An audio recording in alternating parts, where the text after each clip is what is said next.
Okay guys, so I'm here to help you with sex-linked traits and understanding situations where, a couple may come into a doctor's office and want to know if they have kids together, will their kids have these sex-linked traits or disorders? And this is something very common that happens in the real world almost every day.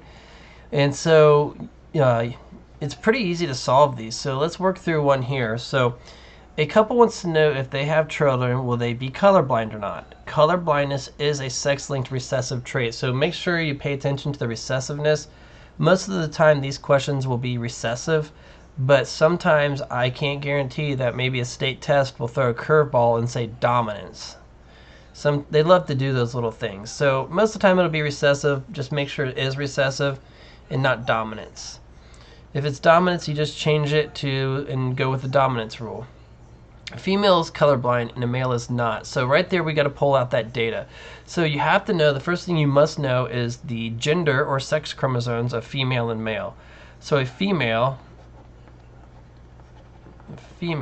she is XX. And a male is XY. Gotta know that. Now, it says the female is colorblind. I'm going to use the letter B for the allele to identify colorblindness, big B and little b. So for colorblind, we're just going to use the letter B for the allele. I don't want to use C because capital C and lowercase c look too identical to each other, so I don't want to get confused. So one thing you have to remember, and this is critical, for a female to be colorblind, she has to have both of her sex chromosomes have to have the allele or the recessive trait. So in this case, for this female who says is colorblind due to the text, she is lowercase b, lowercase b. The male is not, so he will be uppercase b. Remember, this colorblindness is a recessive trait. Now we're only tracking one trait here, so we can use a simple Punnett Square to solve this question.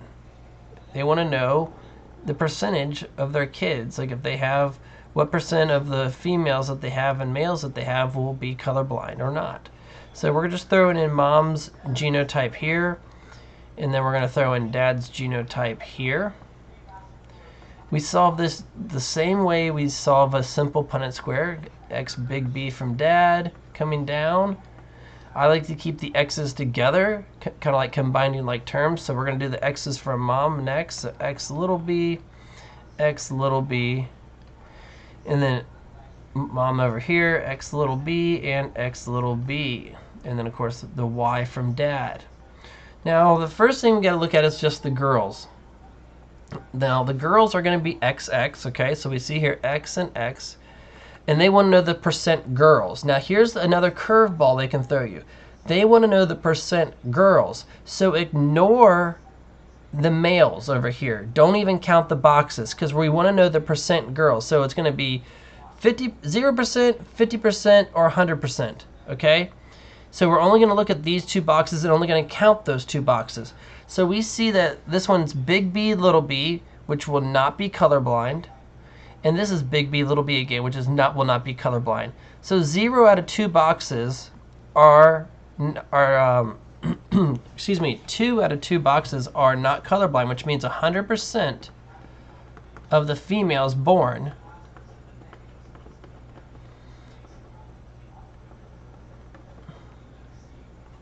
will not be colorblind.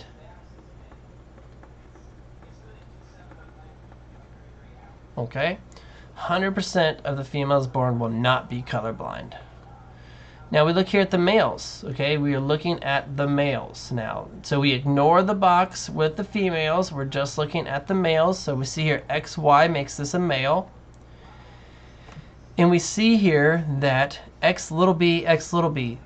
Next thing you have to remember is anytime there is a lowercase b recessive allele on the X for a male, as long as there's one, which there's one lowercase b recessive, this male will be colorblind. So we have 1 box and 2 boxes that are colorblind. So 2 out of 2, of course, is going to be 100%. So 100% of the males born will be colorblind. All right, 100% of the males born will be colorblind, because once again, all they need is that little, they only need one of their X's to have the lowercase b. Another thing I just want to mention is don't do anything with the Y's. Don't put any letters up on the Y. Leave it alone. Most of these sex-linked traits are only found on the X chromosome, so you're not going to do much with the Y. The only thing you're going to be doing for the Y is knowing that it indicates that this is a male.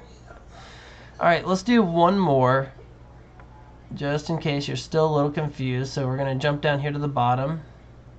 And so a couple wants to know, if they have children, will they have hemophilia or not? Hemophilia is a sex-linked recessive, so there we are again, recessive. The female does not have hemophilia, so let's draw that up there. Female, she'll be XX. She does not have hemophilia. Now for hemophilia,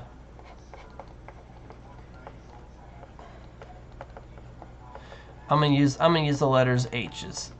Okay, so she does not have it. Okay, so she does not have hemophilia, so she can be this, or she can be this. And the male does have it. Okay, so the male does have it. He's XY. Okay, so we're going to put a lowercase h there for him because he does have it. They want to know potential children, okay?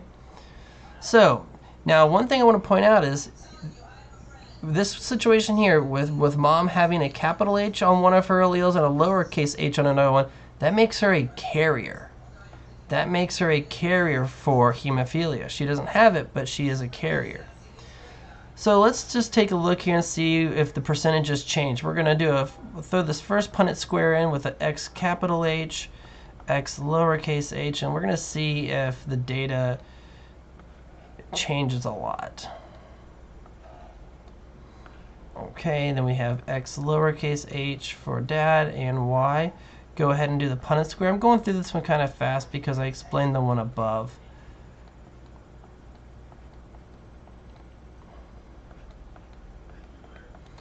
Alright, so we look here in this first scenario.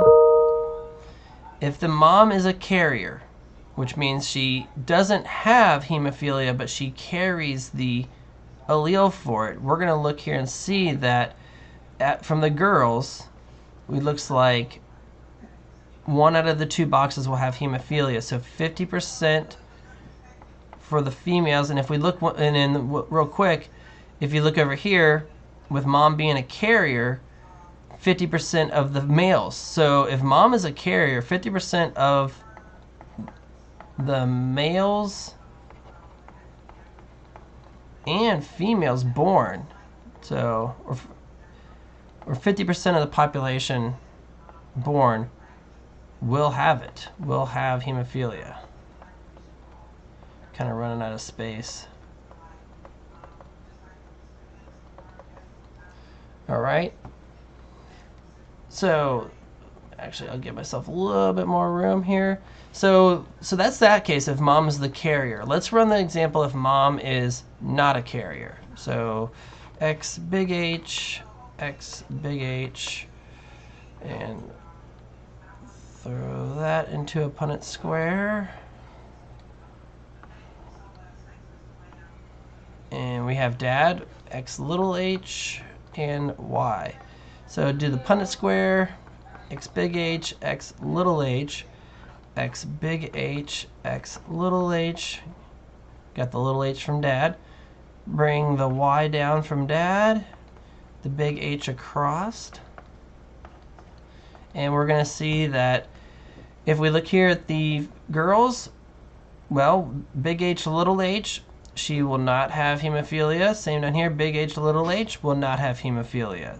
For the females. For the males, looking at XY, capital H, no hemophilia, capital H, no hemophilia. So in this case, in this scenario, 100% of females and males born will not have hemophilia.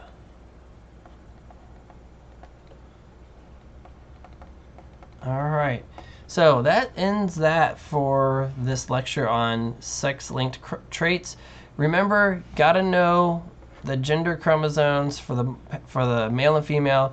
You need to know for a female to have a sex-linked recessive trait, both of her X's need to have the recessive trait, not where the male, if only just one of his X's has it, he will have it. So hopefully that has helped you out solve these, and stick around for the next one.